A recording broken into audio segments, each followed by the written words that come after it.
Hello minasan! Andito nga pala kami sa Lola Restaurant. Dito kami magla-lunch today.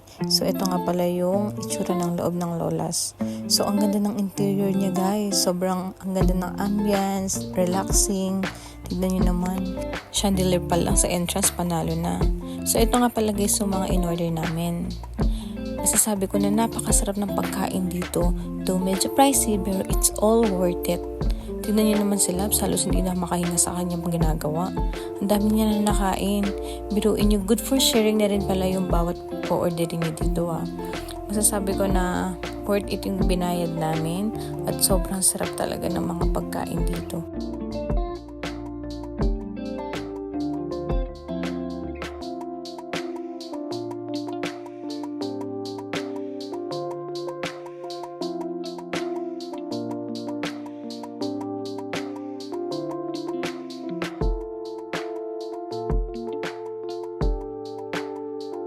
Diba, malutong-lutong pat. Ito naman pala yung halo-halo.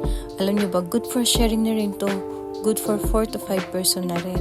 So, tignan nyo naman kami dito. Halos hindi na namin maubos talaga. Ang dami kasi namin in-order. So, kung tatanungin nyo ako kung magkano binayad namin, halos kulang-kulang 2 lapat. Itchamang nanaseng. Pero it's all worth it. Kung gusto mong kumain na masarap na pagkain, I recommend it dito na kayo sa Lola's Restaurant. So, yun lang. Ito nga pala yung mga na-order namin. May crispy pata. At syempre, pag may karne, dapat may gulay. Meron tayong ginataang langka dito. Rice ball with sisig toppings. Good for sharing. Syempre, hindi mawawala ang okoy. May favorite. Barbecue with rice. Of course, Shanghai. Hindi mawawala yan.